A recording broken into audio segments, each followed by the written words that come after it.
Ala la ni sankura no damna nan gafu jaman kati akusa kosobe abana o ekani minesa o eko mi ma minke baba da mo bafo ko kanga telephone ko tuebulo eko laje awake amashi ko la kan kabi dugu jere baka telephone kele yibe ko laje tiana ite hakli soro kabi dugu jara abelaje chukuma abelaje ti awo bashegene ta onzo ici gafure ta onzo ici eko chukudi akai akai bashegene keta sanjara de kosobe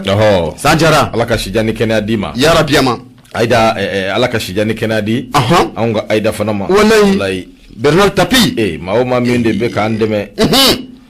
yake uyere dugula ani kenaka nyama ko ala ku bela jilin sala ku sara de kosobe wala ku bela jilin sara amina rabbi nyama ni watina munya antena muso no tanti ajratu trawle ame fulita ni ka fene segere fo kalaban kulublenna kosobe ko atrawle ndo away ka do minye gawsu kalilu berti ala kisse lala ni abidi bilibili mamindo na kongo abilaidu abatime gawsu e laydu time akira laydu fenfente menani gawsu kalilu berti ala kisse lala bi ayatime akira ngakli bala sandamine minye saluni awo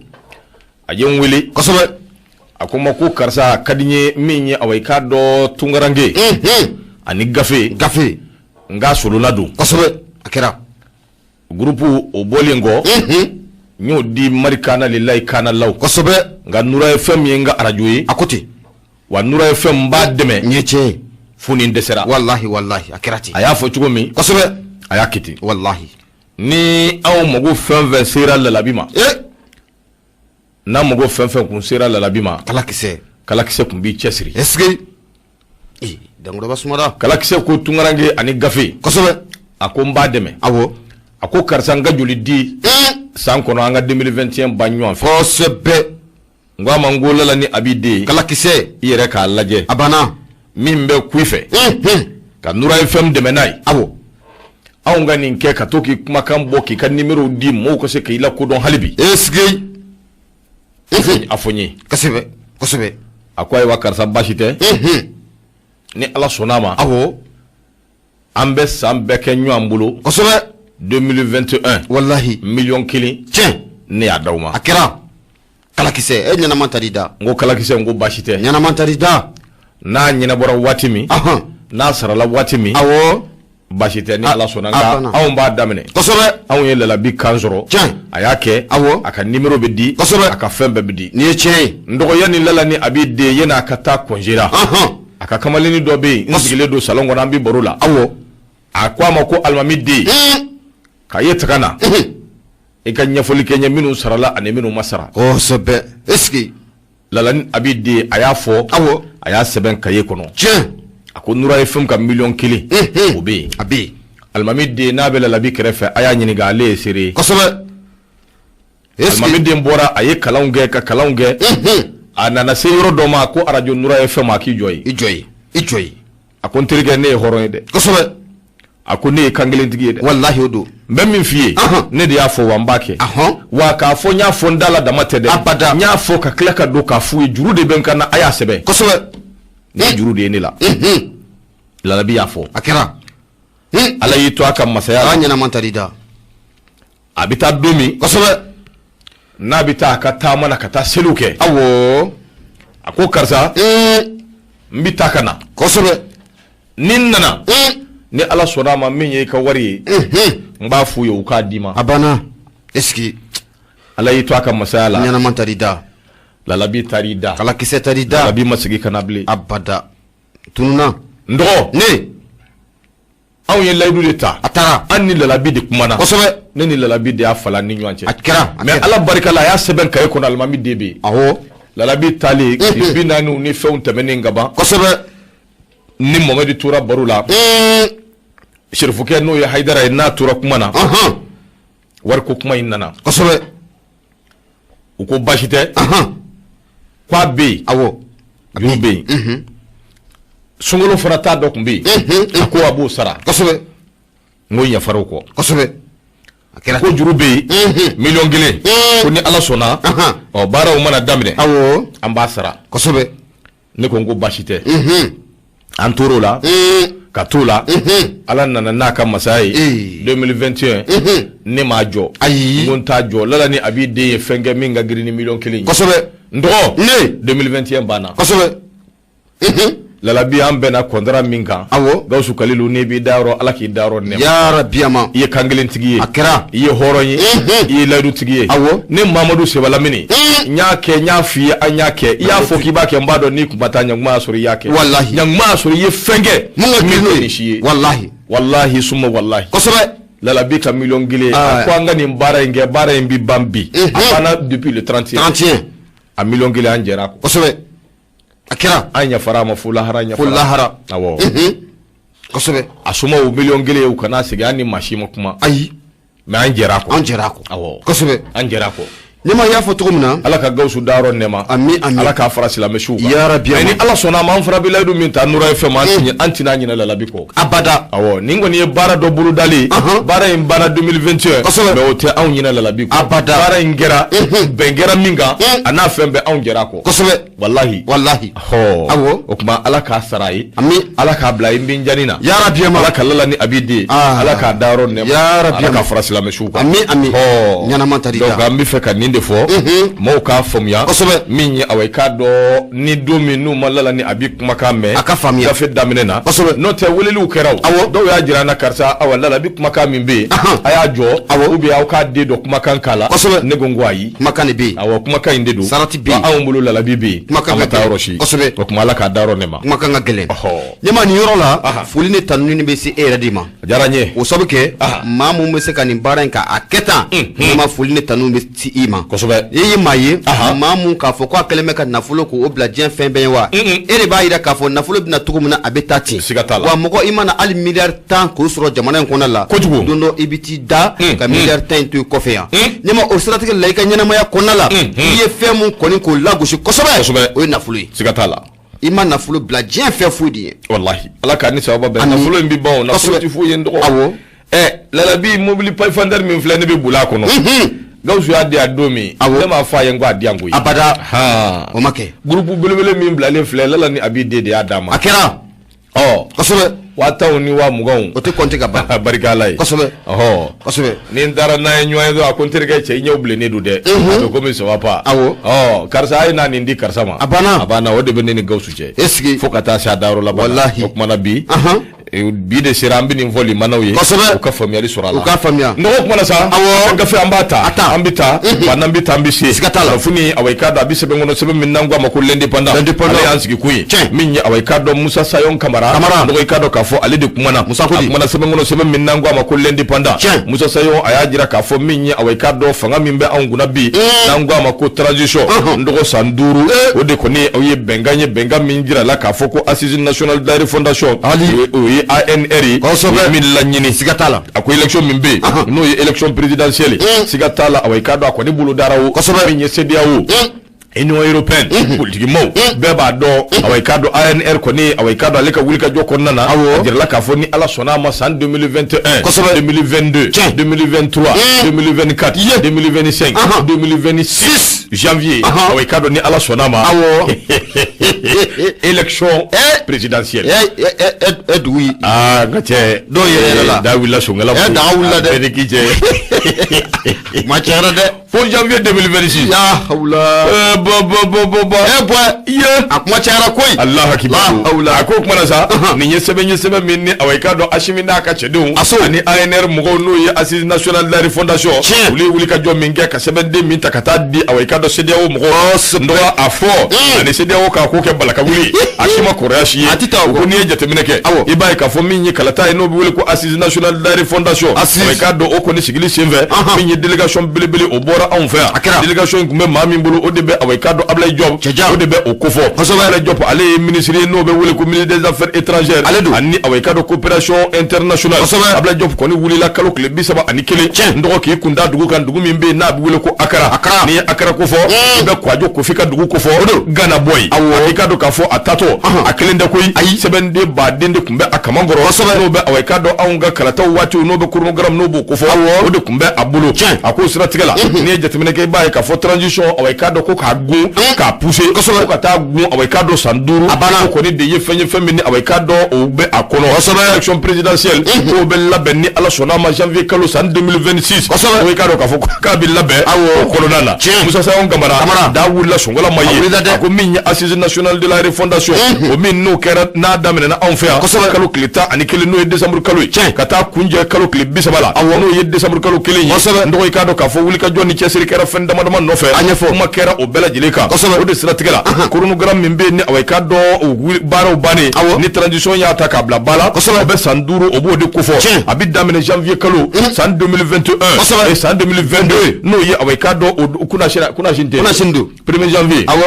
o bɛ le 3 ye o kuma na sa san 5 an y'o kɔni daminɛ sa a tɔ ye san 4 ani away ka dɔn kalo 11 ani tile damadɔ ani tile 20 ani 7 hɛbɔɛ nin kɔnɔna la daga bɛ wuli dɛ dɔw b'u ka ji kan n dɔgɔ Burama binnen kana se a bɛ don minɛ i ko bi ma n'i y'a fara ɲɔgɔn kan a b'i n'a fɔ min ye away ka dɔn san 6 ani kalo 18 o de kɔni ye wulikajɔ ni cɛsiriw ye min kɔni bɛna boloda parce que kaba y'a jira k'a fɔ min ye away ka dɔn i n'a fɔ a jirala cogo min ngo in kɔni bɛ tali kɛ min kan négociation ni fɛn wɛrɛw bɛ yen lala olu na bɔ ko kɔnɔ ka l'indépendant kɔni y'a jira k'a fɔ assise nationale kɛnɛ kan kumakan minnu fɔra gouvernement ye baara kɛ ni away ka dɔn o kumakanw de ko n'i y'a lajɛ gouvernement ye away ka dɔn sɛbɛn dɔ ci k'a bila bɔlɔlɔ sanfɛ a y'a jira k'a fɔ ko min ye away ka dɔn nin ko bɛɛ lajɛlen a ɲɛfɔ nin waati ninnu kɔnɔna na k'o bɛ kɛ sababu ye fɛn caman bɛ yen min kɔni kan ka labaara kɛrɛnkɛrɛnnenya la anw ka politiki bunagu a n'anw ka sariyasunbaw a n'anw ka cakɛdabaw ninnu away ka dɔn olu caman bɛ yen yɛlɛmaniw kan ka don o kɔnɔna na o tɛmɛnen kɔ ka bɔ yen min ye away ka dɔn anw ka législative ani référendaire a ɲɔgɔnna caman olu bɛɛ kan ka labaara n sɔnna ma sɔn o bɛɛ kan ka labaara o tɛmɛnen kɔ ka bɔ yen nin bɛ kɛ sababu ye min ye away ka dɔn constitution o fana away ka dɔn o bɛ lajɛ min ye loi électorale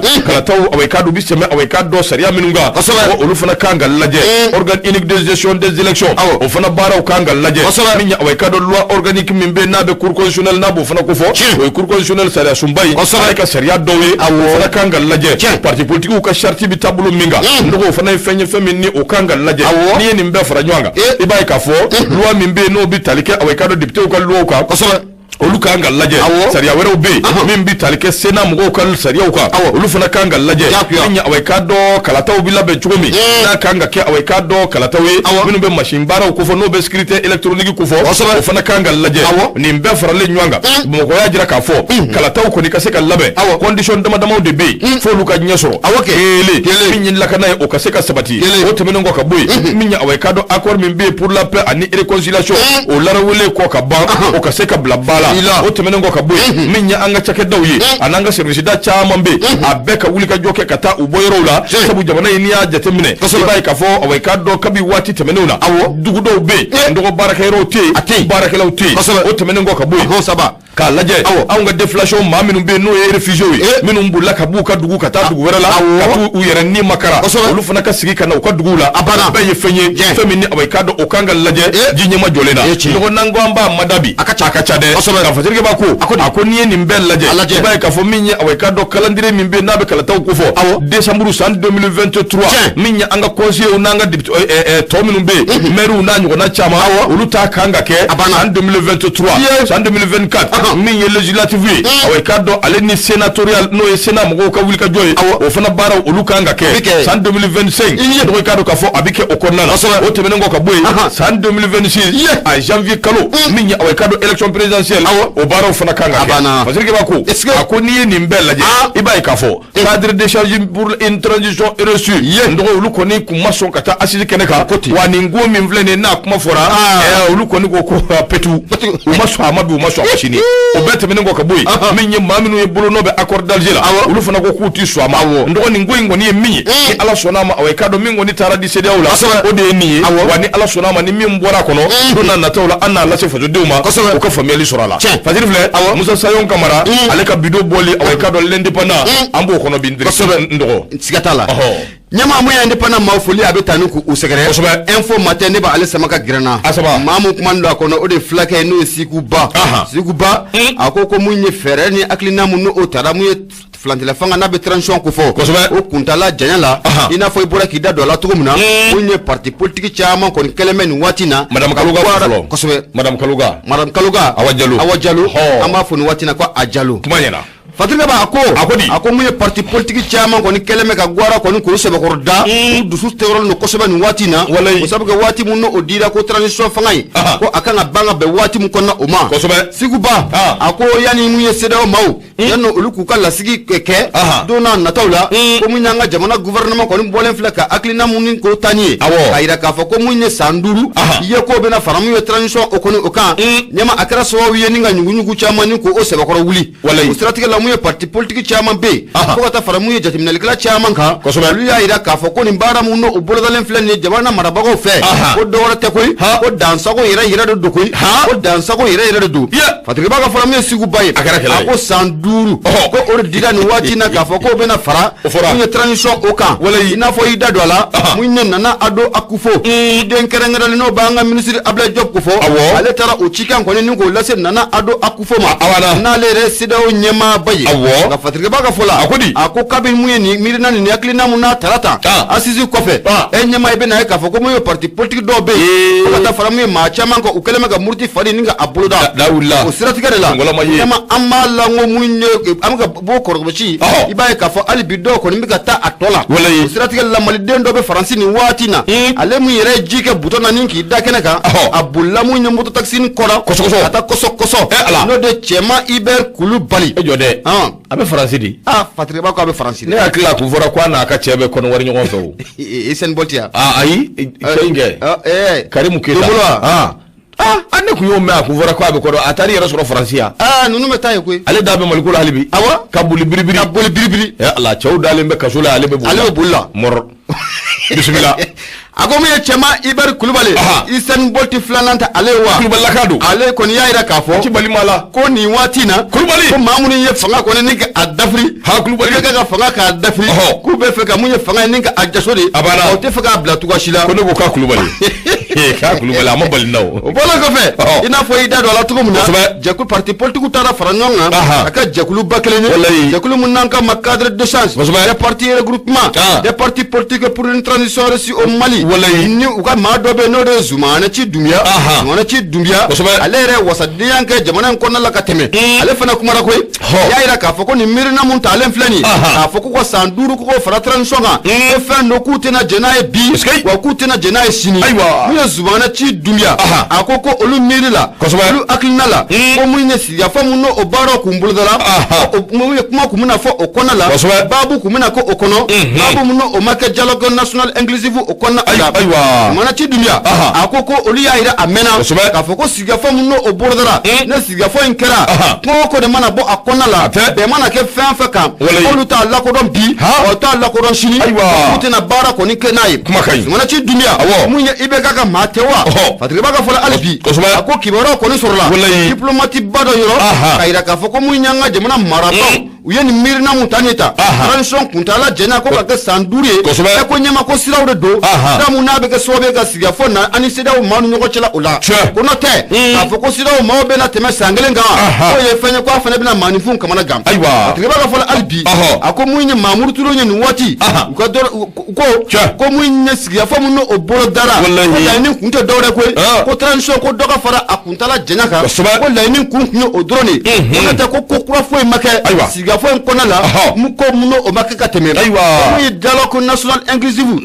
deni ko o bɛnkara o fɛn mun kan o kun kan ka taa ni ka baara kɔni kɛ n'o ye o bɛna ta mun ye hali bi RP mɔgɔw o tɛ Lajiburama ka mɔgɔ ye wa u kɔni y'a yira k'a fɔ ko mun ye fɛɛrɛ dɔ kɔni taara ni sigikafɔ in na o de ye mun ye masakɛ ni a sigira n'a ma ɲɛ k'a fɔ ko a sigicogo ma ɲɛ walima n'a ma ɲɛ k'a fɔ k'a bɛ ka baara kɛ baara mun n'a bɛ jamana kɔnɔdenw k'u tɔɔrɔ ko mun ye jɛkulu dɔ bɛna sigi sen kan o jɛkulu in bɛ sina k'a ta ten jaso ka a wuli ka bɔ yen mun ye RP maaw ko k'olu t'olu fɛla ko ye koyi k'olu fɛla ko t'o ye bi k'olu fɛla ko t'o ye sini ko k'o sabu kɛ k'o bɛ kɛ sababu ye ni ka an ka jamana sara sunbaw ni ka a sɛbɛkɔrɔ fɛgɛya nka Fatirikɛ ka fɔ la a ko mun ye Choguel Kokala Mayiga n'o b'an ka premier ministre ko fɔ ale ka miirina na ale ka hakilina tɛ dɔwɛrɛ ye o hakilina mun n'a talen filɛ nin ye assise laban o la k'a yira k'a fɔ ko mun ye jɛkulu dɔ bɛna sigi sen kan ne président n'a ma ɲɛ k'a fɔ k'i ye fɛn kɛ fɛn mun ni fanga bila o ka kan fanga bɛ sina ka posi ka bɔ i bolo ten a ma kɛ ni coup d'état ye o ye Choguel ka mirina anaka aklina o ye o yoro ni fatiri do somare na anya sama ka ba info matin kono sikuba ale kalunkaletigi marma ga nyama ibunya obala ndo bunya jaranye minye awayka do Ashimi Guita ali jigine awayka do ale kono kuma na kosobe minye awayka do ka Ashimi ka wulika joke politiki ma minum be ani minum bi kuma chama jamani ni dunga bola o luku daw mine chugumi o ko an goni amba kala o mo ko family shorala ndo ali bi ambita Musa Sayon Gamara ndo ka do ka fo ni awayka do jigoshi mimba jukoro no yoku gamme abayere nyini o disratikala minye awayka do negotiation mimbe na be awanga autorité no be fanga tikile mo ko fo ani sediawo mimbu ni nywanja mimbi talike transition mimbe na jira la ka fo sanduru o ka fara kundama ko minye sediawo moyi o ma blad dagrin dala de o no ngom bela jelina wu yere nyini ga sawu surajikei anaka jekulu be ka munge dum ko bu kono ndu fe ka ngwa awayka do na daga bonde wa o no ngoni be dona na tawla kerengere ni ala mercredi do o do jumedi shiningene lundi janvier mars avril ay lu te fangali fesa lundi ya foma na kaloni do nya ala ya foma sa be ka ya foma o ya ke ko ni ba don lundi janvier les 7 jours de la semaine ani les 12 mois de l'année o makay ko la ebna journée semaine les 12 mois de l'année sont janvier au lundi ou ko les 12 mois de l'année akle ko les 10 jours février mars avril mai juin akanta juillet août septembre octobre novembre et décembre wala na de otea ko chugodi les 7 jours de la semaine les 7 jours de la semaine sont lundi mardi mercredi jeudi vendredi samedi et dimanche machima vendredi fie anga dokono ke kumba foti ay abena la che monsieur kuma fie nati monsieur kumba ko vendredi ambe kumba ko vendredi dokono ke de kumba ko vendredi avec vous comme clair on est beau défi koy ala ka ni so babe voilà ndo ne o kuma sa miye ni ngobe wul ka joni chesuru away kado olu de be kan na buluda asala ni gudlo ko Jonathan mercredi do ni ala sonama away kado abina enve bon ko ya akal na li na sigina kalo kle konondo no e janvier kalo yi ni ala sonama wul ka joni chesuru bike se dia wo be na sigi were ke tuguni asala ni be malika ngango kuma mimbe ofo atrike ba ko akoni e jetemine ke nu ya fo kwanga minni ka duma no ye kurnu garami wati minu na kala taw bike ndogon no te ko kalo kle biswani kele no de sabur kalo temene se dia wo ka be away ka do mali dafri pi kote yelma abi malike kolongono ni ka datugu yelma abi malike buteli kono ndo away ka do ko yani kalo kle biswani kele nje na machi di oluma fatike ba ko ako se dia wo mivo e janvier kalo na kle kono don nata ni ala sona ma se dia wo ku bi na nywanye belebele kote ku bi no ke ko chamimbe no ye gudlo ko Jonathan away ka do alimi ngunga wulika jo barka kabu ko kanyeshi aunga awayka do koyi tabuluma blok Jonathan ni ala sonama Jonathan kalo kle duru blok Jonathan abena aunga ba mali bay ngona akode strategala décembre kalo kle bisama ani kele sa 2021 ambe ko zigile do sawo ka sedia wo kono awumbulo ni dugu ko ni jera do sedia wo iba soro minya awayka do yesangolo jigi ka noro tai ko la kamali ko ba nga minya sedia wo hali bi usigile tura délégation belebele de wulila ka tu nofe ona mo fenvo awumbina minya ministre mimbe na be ministre des affaires étrangère coopération internationale Ablaye Diop awulila atara awekado nana akufo ado no be president akufo mimbe sedawo nyama yala atara sebendendi ama ina fo ambora kajira awla chugumi sebende ngonnana si miye sanduru damne janvier kalo awekado san 2022 awekado sanduru ko de dimbe awekado sedawo ma sedawo dungele meki karanga flika i chasiri ko fu miye février kalo san 2022 o min na tofle ni kalo kele ni doni ko fu kala taw ko kala patrike bako ako de strategala sedawo na manya sebendara duma gudlok Jonathan o mi mbetani ka sigi bombal la bamo ko so do sedawo ni nyonje ako ni ala sonama mercredi do kalo kle duru no e janvier kalo gudlok Jonathan abina aunga jabana ngonna Nigeria nyama koro min vlani ale ko ni awekado o yella nyini minunge no masabati aungo ni ka wulika jo ale kunna na o ana kalo kle muga ani kele kana chido di no be awekado sedawo ka chi min be kanu di ashimi ashimi ko ni ya mine sawo alamena nga aw fana ka ci mi aw fana tara ka to du seda o ku yafo ko minya way kado aw nga mado be ko uluka way kado nafulo ko ka be pembe akana se ka bo chuko shila o temene ngo ka boy ma keme ani binani ani konodo aw nga premier ministre shogo ko kala may ubala ko ka pembe sigi ulubeka uluka na se ka tayoroshi ako kuma na san ningo be bare wajira ka fo yani kalo club bisaba che ko nyangini minye kabri le 1er janvier ku bi do fara ni nyangini nka ko te folo ko sira ananyo ananchama ku be way kado aw ndafri ukani njugo anu ukani waliya jugui anu ukani shubaya binye union européenne nazaro alay kulufuna kelembe ku debe way kado ni ngoina yako kaseka way kado jamana ukaseka benyami musa sawo ngamara lende bana ako ni ndabulo indeka ala sonama way kado kalo kliko nondo gudlo ku Jonathan e kado ndo ale bina bu mokoya kalo kliko nondo awo kalo kliko nondo Jonathan yere i dokesa wallahi wakati bebe pangulu lokona kanandala akana amma be ma balika nawa jamana nye jamana mi bismillah jamana do ambi ma bismillah be ko ka dawyi adun foru nyona ngo demu no lamo na sugufia ko nala ma ka wochi to la boaja ndogo Hashimi il connaît le terrain abe terrain do ni so asi klaje be ne yete la ma mingew kam gu ci rebelo ka ko be ka ya beke amina faransi be jugo ani tabulo jugo fevena ababedon Hashimi ma mine kaso ka wa Hashimi wo ay kaso sadio wo ube Vladimir Putin ka kame iba ko kabako wallahi wa ulu ere da wata ko ay shogel ba menini mbey irsiga ye ala jone ba on kala ko shogel ba menini mbey jone ba on kala irsikana shogel kera major dia ka kalan wati irsikana irsila ye télécommunication ni fo zrafe nene flega kuma bora kana chuma biri sikambe ka temu beka kuma koroboro ka yereka esge shogel ndogo nungoni ni risu ko na la de bi ndo yake nungoni tikaw de bi nyambulu ay ni ko ngoni no gara sa franzi na ka je nyoko njugu de mugo sara ngoni bala de dili mali ango here bi fenvena ala ko no yaani ango ala dili udi bismillah sigatala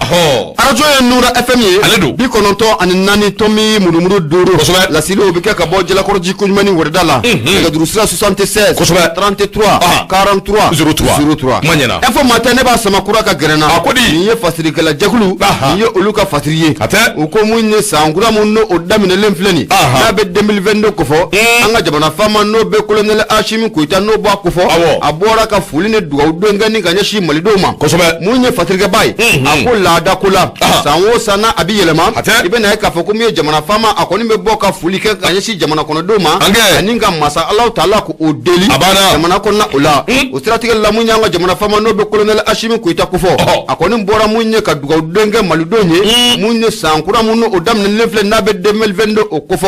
munye jamana fama no be colonel Hashimi Koita ko fo ako 2022 munno odamne lefle ni akaka sanye munye malido fo ka be obesega na ayra damani nyanchila la tugumuna amesega nyan sembla tugumuna ka nyan bolo ko mine munye 2022 ko akaka sanye munye lakana bada obesega na nga jamana kono tugumuna adamine kaye fo ka ta goshi munye kidal kana besega na afanta nani bela jele la tugumuna munye nga jamana fama no be colonel Hashimi Koita ko fo ako siga fo tala sante mene akoni agelera ko sobe munya anga jamana okonna ula na sangura munno odamne to fleni be 2022 ko fo ako abanyi ni malide mbela jele o fe akaka sanye muye basigi sa malido anga sige anga kuma la kana besega na anga jamana okonna la tugumuna munya jamana fama Hashimi Koita akafola ako munye 2021 okonna la ni mai be na ka fo ko munye ko cha mankera akono ma chama ne be uliko ni ngena okarabara munye jamana ko yin konila ako abe tashi blake kanyeshu ubela jelema aduga udwenga ubela jele kwa la ka bela jele ndawro ku usmaya winye jabana famai alibi akumara ako mamunu mbe nu wati na ni uli beleselendo winye lakana ba munu mbe nu wati na nu uli benanendo abe duga udwenga kanyeshu ufenema aka jafuka tabla mu civil la uli munu fana jogno nu wati na duga udwenga kanyeshu ubela jele umam munye jabana famai ako sigata la munye lakana balia akara sababu yeninga malidondo bo usigiro la nga tu usigiro wore ko ni watina ni gouvernement keleme ka wuli ka jo ni ko obla senga kala ye malidenw mun nabu usigiro la ni nga tu bla sigiro wore segana segin kana munye usigiro korola la kana okona atugumna jamana fama no be colonel Hashim Koita kofo aka fola akomunye siga fo mun no obaro bulodala aka jako ni mali sopa shiman kwa nyama ko ni or sigleni sabuka siga fo akara sababu ye miye gelemu na be maldonka malido yere dama ka kuma di bela dilema munye shia mabo shia la bela dilen ki ifela tafo asa munye jamana sopa shiman kwa obeseka sigitugo muna jamana fama no be colonel Hashim Koita kofo nyama akokale ni sonjora kosobe osabuka ni siga fo mun na akera siga ta la ko ni malikura nyama ko ni obaro ko ni obuloda toy jamana fama ako alibi abe wole bla shifina kauma la da koro ya abulo sabuga muye jamana fama Hashim Koita ako ko muye fangai na yena abe demiso ne bulo fangai ala kan kishinga tanga achena fana ko abe demiso ne bulo ako alibi muye jeunesse ya abu akilla kunu ka donc afo ko malikura muno obara buloda len fleni ne mobili kon do muye agression ko obe muye shifina ko bulo ko muye jeunesse le be ka sobe ninga dugu ko ninga ayirwa musaka ko trafe aka jafo na bla muye siga fola nyama muye mbakore ale be jamana joni akli na muye shifi obe jamana joni wuli ka joni chesiri oye mana fama Hashim Koita ako alibi abe wole bla muye jeunesse uma be shifi na ko kofo farano nga muye malikura muno obara dam ne le ko bara ko abeseka latima to muna wa muye jamana fama alibi ay wole bla jeunesse uma de o sabuke akoko ale jigi masala taala masala ko fo kale jigi shifi na kawde no be jeunesse kofo ako abai ni shifi na ko fe ko bela jelenga kura foni ko ninga agency wati na muye jamana marabaw mirna ko no wakilata ye munye o de munye siraban kasara muno be mawso sagan wati bela jele ba mawnu fin ku wakilla kunu wala samuye siraban kasara ko obesaka bantu ko buna jamana fama ako ko ali bi ko le jigi ko ni muye shifi na ko kwa jinya barajugu muna bolen ka segin kuraye no coronavirus e nyama sigata la ko segin na kuraye o sukon na la ka ba yini muye jene sife ko wuli ka joke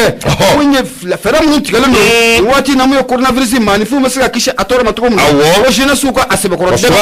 jamana fama akwati saka bokuma ya tukashila faka tashi blake wati na ka nyashi bela dilema malide munu me maliko ka aka jali munu irabe maliko na lani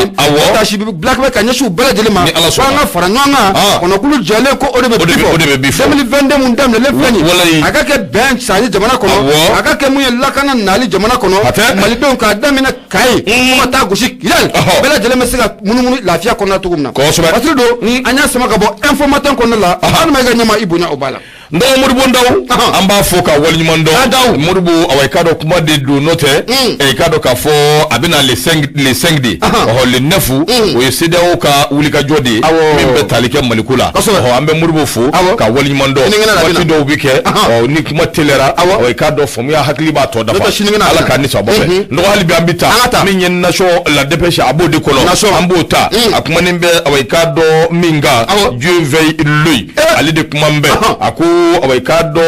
fenduru be fenduru minganga kesobuye anganga transition away kado asuluna do ka deme sanduru tere sanzaba away kado transition ubisoko ke chugumi ubiseka to so asubulu chugumi pendant 3 ans ako away kado anga misalita ina fo Ghana o misali kera chugumi nanyo luda nywama wa ka cha ala fe fom ya cha mambe ambe minzoro gane onganya makoro mimbe no be jiri ijon urulink se na ba le ko fo wasobe away kado ka fo ale kundimina anaka chedun uye fanga d'Afrique sam 1979 oya soro e ma chama mbe mimbu benala nga 79 minye ejiri John Rulings akile ngo ka jamana ko free e ka do wuli ka joni chesuru kele aya di politique mauma aya di civil uma fanga di de civil uma ndo sanfla kono awe ka do yurugurgu ni nyamiri jugo ona na jugo akiba fo ko kabiri ala jamana inda free liba ke ka nyeshi sabu awe ka do yurugurgu de kungacha jiri John Rulings ale dimina adimi ko jugu awuli la tuguni kana kulida ke pi akonya dabo mingama akla ka di awai ka do civiluma o ka jamana imara ya ja min ya awai ka do jugo ta a jugo bla dongle nyagwai ko de strategela ale ko ni fana abaka kudita ke anana kudita ke sam 1981 ndo aye santa ayo de FIFA abe fangala sanda o ko fe kalata o awai ka do ayre na démissionner ka boss rasiala ni ki president awai ka do kalata o na le sam 1992 John Rulings akera nyamai o temenengo ka boy 97 o fana bulo dara Jerry John Rulings akera nyamai o kera Ghana fasiri ke ba ko ako yadu mau na fo ko Ghana 79 lama ani Mali bilama mau na fo ko away kado fili jugudu nga dan faraj men de be Mali 2020 ani Ghana 79 dan faraj men de be away kado olu ni nyoje fasiri ke ba akemba ko tomi sigi ni ya jetemine minya away kado ale ko ni bulo sanzaba minya away kado o kaddi tradition mo ka barake o sanzaba kono sabu kele ni jetemine ke ibay ka fo Ibrahim Boubacar Keita aka coup d'état minno kelen fleni ndo sa shegi fu o de temena jamana ngolo wala ngurugo ani nyagamili jugu jamana la dongo jugu ya ngene kala o kono o sanzaba dile nunga seka barawke kasika wuli ka joke min bize ka to o ka do sira nyimo mbita yalla sa jamana kasika basigi o be an toro ni muye ko ne jate mineke ambe don mine ko bi ka wuli ka joke ka foki be o ka do fere o ka dangari tradition sabu o ka do sebe awye obise kola ko na nya korobo ka do jaga seride ako temene ngo flana ye minyi sanza ba tradition obi ke so buye abi na fu Ibrahim Boubacar Keita kam manda toni o ka do odibi dafa ka do ni faraka baraka ke akechu ngba sabu akumbi be bebe sigi ka ibeka kamanda ko awani kono onangu mbo kono anga sigi ka numfuna ka owati lade ubilika joka ke uluka seka baro ke yalsa election ka seka organiser parce que ba ko ako gouvernement chité yebe na ni minye Mali kono bi gela mimbe Mali dala problème numbe hali niye sandanduma o seka problème ke ka ba nga minya awai kado ka wulika joni chesuru ke ka suba suma unda ka sira nyuma ulateme na nyo nan chama abi seka boni minu ani mabi seka baraka ni sira minu o de nyonte ka kanasigi ka transition bakle ka ke ba foko awai kado anga sirati kula o suma ko odugumaje so mo reka na ke ana minda ni akwika do yefenye so mi na bi ke kololo bay sabu 5e coup d'état wa angana sigawla parce que ba ko akuni ejate mineke ka transition away kado anyamaya away kado aho transition ka awdi away kado civiluma ko ni bi ke sawbiye ka dane abaliya ka to siji sabu minya away kado ni ejate mineke awnga population me do ni ko bi utigelenti mala politique mawbo utigelenti mala kanga away kado nengum flatiki nu lubo akode stratigela minya misali mimbedi away kado 2018 ne jate mineke candidature unique min no dira élection présidentielle ko sirafe ndo kera chuko mina o madugo mashila ko tinyedo politique mo be an fa minu ngoni joledu no uba an fa minu hakli juru channe be an fa minu wala ledu nga nu nana do away kado ka doina sigata la fu be ka jaka do zengelenga o de ato mo banembu ako ka labansa minya away kado ningo bela jille ako farafina minya away kado kuma kan do before awye sanga ani wati ako mami ye wara fa wara kungulo bi di odema ako kuma na sa minya away kado ango sura subi mun vleni ko ni kera ka kudeta ingeni chukoina fu ku jo ujoro che ajoro ku chesiri mimi se ka to away kado wuli ka joni chesiru se ka ke chuko mi ka sura amake kololo fasiri ba ku ako minya ningo bela jelle awa kallaje mimi se ka to jamana bi se ka lafiya chuko mi note misali mi ngoni dira gana ka ka misali ndo o kanga ke misali mimi ta ba mali ba kono yalsa an bi se ka lafiya chuko ala ka ni sababe patrifle minya away kado la dépêche o ka bidon boli ibunya bala awo tabarikala ayo John Rawlings mba fiena ni an ta inga duguni John Rawlings abeni kiche aso mayne cheo ndo sande jamana developer ka se hake do ma unana jakulu subaga ni krikara do se dawo de no european de François Mitterrand et Luan Macroni ntado munimu ko kunda sugu be bole do bi note ndo nununga to ka barake abana ni baraw kera ka ba jamana be basiki jamana be dia mais ndangamba beke benjani yera so okay la démocratie la politique démocratie de en shudu abana politique de en shudu angana nywanne gawla de enyaw wati chama nga mais surasi nu chama ko fanga o kumbe do de ka ordre kono Charles de Gaulle ala ka ni sababu Charles de Gaulle kunte surasi ala ka ni sababu surasi kuntawa sikata ama France wuli ka joa akera anako ko surasi ayo wado be sokola unga démocratie clean tawa mais ambi do ke nyoi ngana ka herebe mina dro anga kumuka na bato ale wuli ka din kalabanci to wuli abada angata film libre me bona ale ni mborana ye munye FA akumalendo ako ali bi bolo de noga anu rislaka onu nyancila la munye rislaka ko formateur na len kofe ko munye sida o ko mina di mamunuma o ye munye jago kala o masanko munye soroboso baw o sigata la ko Mali soroboso baw ne rislaka ko soroboso baw enyama ko bolo de noga ko o baro ko obina damine makay patriba munye FI a ko waati mun na kibaruya kɔni ko sɔrɔla ka yira k'a fɔ ko mun ye irisi ka maa minnu bɛ n'olu bɛ sɔrɔsiw ni k'u kalan kɛlɛ la k'u kalan marifa cicogo la ko olu kɔni nana an ka jamana o kɔnɔna la o wulikajɔ fana de la ko baaraw bɛ senna nin waati na ko mun ye opérateur économique fana ye n'a bɛ irisilakaw ka opérateur économique ko fɔ ko ka taa fara mun ye an yɛrɛ ka jamana o kɔnɔna ma opérateur économique ba minnu bɛ yen don n'a nataw la ko siga t'a a la k'u bolo di ɲɔgɔn ma kɔni ko o bɛna tɛmɛ nin jamana filaw ni ɲɔgɔn cɛla la ka ko yɛrɛ kɔni bolo o kan tigɛba ka fɔla ko kibaruya in kɔni ko a bɔra ka binti caw mun ye décembre kalo tile 28 tɛmɛnen mun ye irisiw ka lasigiden mun bɛ anw yɛrɛ fɛ yan jamana kɔnɔna la n'an k'a ma ko Igor Grominko ale kɔni ni kibaruya in bɔ ka di mun ye sigi dɔ kɔni o kɛnɛ kan jɔnjɔn di dɔ o kɛnɛ kan fatigɛba ka fɔla a ko mun ye Igor Grominko n'ale ye irisi ambassadeur ye jamana in kɔnɔna la a kɔni y'a yira k'a fɔ an bɛ don min na n'a fɔ ko bi ko Mali ni irisi bɛ n'u bolo di ɲɔgɔn ma baara caman de la baaraw la mun ye lakana ko o tɛmɛnen ka fɔ ka bɔ yen ko ɲinɛ ma kɛ jagokɛlaw ko koyi o sabu kɛ mun ye entrepreneur ye ka taa bila mun ye opérateur économique la mun ye irisi taw fo ka na fara mun ye an yɛrɛ ka jamana taw kan ko duwa kun n'a nataw la ko bolo di ɲɔgɔn ma ko o baaraw bɛna dabɔ mun ye irisilakaw u ka lasigiden dɔ bɛ Igor Grominko ko fɔ a ko an bɛ don min na n'a fɔ ko bi ko teriya gansan ko baara in kana d'aw ma koyi an ka a kɛwale ko an k'o kɛ ko an ka taa ɲɔgɔn fɛ an ka segin ɲɔgɔn fɛ mun ye irisilakaw ka ambassadeur Igor Grominko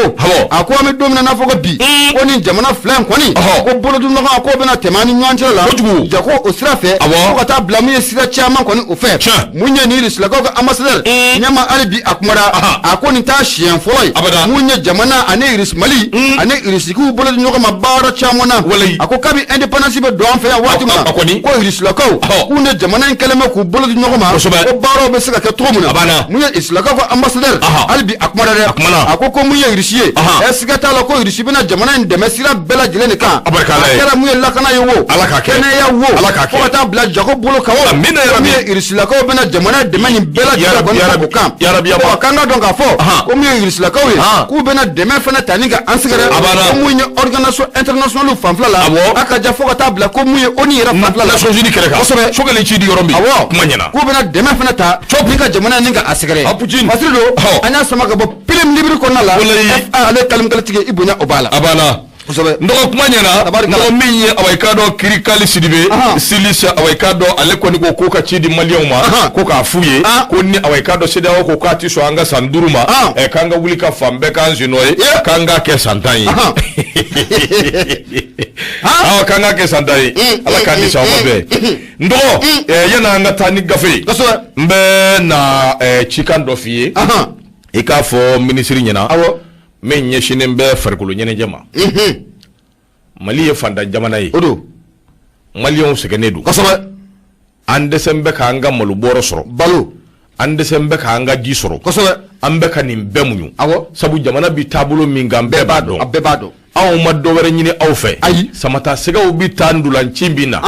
samata sɛgɛw ka nisɔndiya an'u ka supporteli maliyɛnden bɛɛ ka girin ka samata sɛgɛw supporter dɛsɛbatɔ ka na yala setigi ka na yala foyi den kelen aw ma se ka anw sara ni dɔ wɛrɛ ye minisiri don wa fédération don wa maa kɔni ma se ka nin ɲɛdɔn aw ma se ka anw sara ni dɔ wɛrɛ ye ka taa maillot de dilan maillot ka na gulokini den kelen masa jabaru est-ce que gulokini den kelen ko ala manta ko fo anw ka to sa aw bolo ko wa 7 ala wa 7 o maloboro joli dɔw b'o san k'u yanga n'o ye k'u disu gosi n'o ye parce que se bɛ olu ye a bɛɛ kun wa 7 n'i ye wa 7 di dutigi ma bi a bɛ min k'a la bi bilahi a b'a dɔn a t'a don maillot la guloki den kelen wa 7 aw ma se ka maillot ni kɛ wa kelen ni 200 o yɛrɛ ka ca yɛrɛ jamana in bɛ taabolo min a ka ca ayi hali o yɛrɛ c'est abordable wa kelen ni 200 o bi ɲɛ dɔɔni 10 000 francs 10 000 francs hali 10 000 francs yɛrɛ c'est abordable ɲama ne ye communiqué ɲɛ ko ne ye n bolo d'an kun mais ka taa maillot kɛ wa 7 yɛrɛ dama tɛ dɛ ka tila ka communiqué kɛ tuguni ko ni min taara maillot wɛrɛ bɔ k'o feere 1000 ou bien 100 wari ou bien 400 k'i bɛ taa ko n'olu y'o minɛ k'o bɛ taa kaso la bon aw bɛ fɛ an ka église supporter cogo di aw ye matière ni fɛn minnu don a ka gulokiw la a y'o bɛɛ bɔ a la a y'an ka koto a y'an ka gulokini dilan ka d'a hali n'a ye t-shirt dilan an bɛ taa bilahi église tɔgɔ la an b'a dun a bɛ don mais wa 7 et puis an bɛɛ nisɔndiyalen bɛɛ bi maa si tukuma kosɛbɛ bɛɛ sigilen bɛ k'a lajɛ wa 7 église bina ta jouer un ministre bi se ka sa wa wolonvla ke o ka sara ba permettre aka conseil be se ka sa mais journaliste nakari e bi se ka sa wa wolonvla ke e soro ni ka à côté o permettre ke hein kosebe min ba soro de gauche à droite buruja chapu ba soro tuko o ba nyedo e mi tungarange ya fa bi se ka sange mais min be ta kan na ko furu la ni mali gloki o ba san toji a faso gloki et se ka gloki ni do bon no yala a jira min sa aka wakele ni na be kariya ko min do ka soro ma to ko fo wa wolon et puis vous nous demandez de supporter les aigles na dana awma aigle ti foyne wallahi an woni bu supporter mais na dana awma kama da sego ti taro shi ay ranga ni amay ne mun go suguye ay wala ni ko da nyana wa manyo yukunguye an ba nga aigle supporter nga mali wa wolon vla e ka tamayo ke jusqu'à 35000 wa la hawla e doka fandaya dobi bolo doka fandaya ka mali kono an ga men nugo ya ke sira minuna antu nugo ya ko la on a kamane ba fait c'est l'occasion pour vous ka mayo ke keme segin wakelo yi pour que malien dem beka sa o to ere min bi sa ere la obi chana ko wawulu awo on a kamane ba fait ngo bana aw be fa nga sa donc ikanga do ali manga do dami fe ibita do fe pour avoir les 35000 francs pour que se ka mayo sa o bela jele akoko ko e ala kanye ala ka non vraiment fait et pour be klaka ni ko bi ke sugu bo quoi Boni e ou dama réseau de qui veulent nous be fait ka ballon ni ngwe na de sport là avec a seke de abe wuli ka joni chesel ni fembela abega ke mais abavie touré ni fait to mi ko nge chugo dola u ka la jede uni Ernest refaso de akadanye adun fara ko kuma de ko no ya bi roro kale be boni no ya wa inte no ya ne gele ay 35000 nyama yo kele gluki ni kila ali kurjita la akany makany e chika menao non mais c'est trop chika mena sigatala chika mena ere ko be fendi de fenna akanya e ka akanya akanya wallahi sabali akanya akanya sa wa wolon vlende chara ma quoi wa akachaw mali ma yo flende akadinye me wa wolon vla kacha alle wa wolon vla de ma bike kata do ma ne ba do nga parajula o ko emede ne ba do technicien o masara abana wa wolon vla ma yo kacha fe nga chara gloki kele ne be nga korolendo abana Amadou Dambele Silassi o be Gabon o ye koroli sanga dinema amateme wakele ni keme dura juli aglango nyuma ka kla kan dogo seba ka maiga numéro 7 odo CR7 odo wala o be mbulu abana mbitu ko do kana o be nga dege noni abi dege noni wala ko mayo tai e wa wolumfla wallahi ay momo kamara malikura manifo nyawa go decision beta e ala kwa iba foko nebe nga korole ku ka mayota minu bi se ka sa ay ta sa ko yanga na Facebook sa fe wala ko ko yere bulu on bi da ale ni adama ramonta do adla ndo hani bi ambita abla yi watara ka fasiri do akumambe sebe ngono sebe minangwa mako info matin abla yi aya jira ka fo minya awai ka do manga makoro dobe no betalike awai ka do Cerno Asi Jallo ye ndogo ala kunta dina ministriya ala kunta dina ministriya be ka be wati muna wa be kasola bi mu wa afo subuhu jime afia dina ministri détournement des recettes et des dépenses liées au pèlerinage la hawla wala wari ko yere hiji ko tasira yere ko anga yembla Cerno Asi Jallo en prison anga yembla ne afwa ay ne bi ne afwa Cerno Asi Jallo en prison ko no ko remi abe kasola ka be kasola no ale mo ma fa ko son excellence la jibre aka son excellence yintine toro ko aka mingu mene toro abiti sigi ami de kerefe ko tanti ami fa mo ka musu ya ben ala ce ko tanti ami ne ko makile go fayo wari ma enya mani kuma jugo de ko tanti ami Cerno Asi Jallo ko tanti ami abeni kije ijikela ko wari wallahi enya kuma jugo de ndo mi ministre des affaires religieuses ene ko yanga dina ministre Cerno way kado Umar Asi Jallo way kado ka foka welela boko jinninga minya way kado cour suprême du Mali est-ce que des mandats de dépôt ou de Dakar duma do kalo klibisma anikele sa 2021 aya jira ka fosa ni ngoy ndi dore Cerno Asi Jallo minya bureau du vérificateur général o de wuli ka wulikajɔ kɛ k'a jira k'a fɔ Thierno Asi Diallo awai ka dɔ ɲamili dɔw awai ka dɔ olu yera kɔ k'a ye ɲamili dɔw kɛ awai ka dɔ k'a ye tiɲɛni dɔw kɛ o de siratigɛ la Thierno Asi Diallo an kɔni bɛ donni minɛ ko bi n dɔgɔ awai ka dɔ k'a bɛ kaso la a tan bɛ Bamakɔ kura awai ka dɔ a kanuba minnu bɛ yen a kɛrɛfɛmaa minnu bɛ yen yɔrɔ ni nin ko sugu kɛra bɛɛ b'i ta fɔ olu kɔni kɛn bɛ ka wulikajɔw kɛ k'a jira k'a fɔ ko wulikajɔ cɛjugu dɔw bɛ yen k'olu de kɛn bɛ Thierno nɔfɛ Basiriki ba ko a ko Cour suprême min bɛ yen ni awai ka dɔ o bɛ anw bolo yan ale kɔni ye mandat de dépôt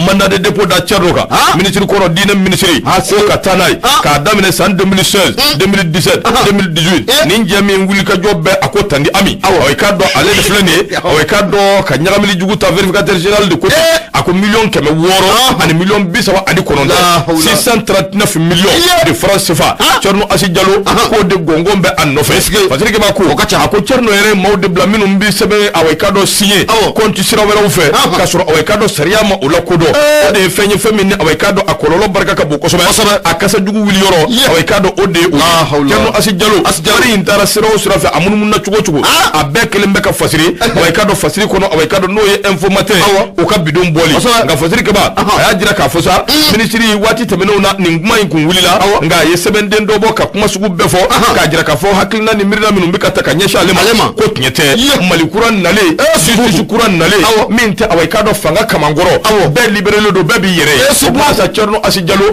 an bɛ donni minɛ ko bi n dɔgɔ awai ka dɔ lutte contre la corruption délinquance financière Tanti Ami ka Thierno Diallo nin ye Tanti Ami den tatɔ ye a bɛ kaso la Tanti Ami den tatɔ filɛ nin ye Ala k'a ni sababa bɛn Ablaye Ouattara informateur Tanti Ami ka Thierno Diallo a ka foli a ka sɛbɛn don ɲɛma ni yɛrɛ bɛ maanifin kabako yaw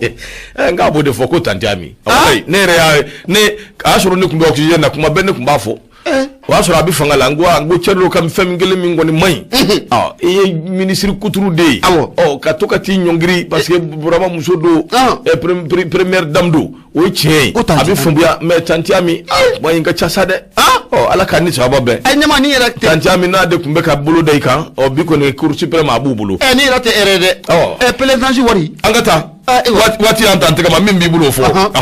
ɲɛma Fasiri an bɛ taa n'a ye hali bi radio Nuru FM ye 94 tomi munumunu 5 kosɛbɛ an bɛ laseli kɛ ka bɔ Jalakɔrɔji Koɲumani Wɛrɛda la bisimila 76 33 43 03 ma ɲɛna le pays ne b'ale ta le pays ko di Amadu Jara Jarakɛ a kumara a ko mun ye san kura mun o bolodalen filɛ nin ye kosɛbɛ mun y'an ka jamana faama ye n'o bɛ colonel Asimi Goyita ko fɔ siga t'a la mun ye kasoden maa 500 ani maa 1 ɲɛma a ye bolo bɔ olu bɛɛ lajɛlen kan ni k'u bɛɛ lajɛlen gracier a y'u bila awɔ ɲɛna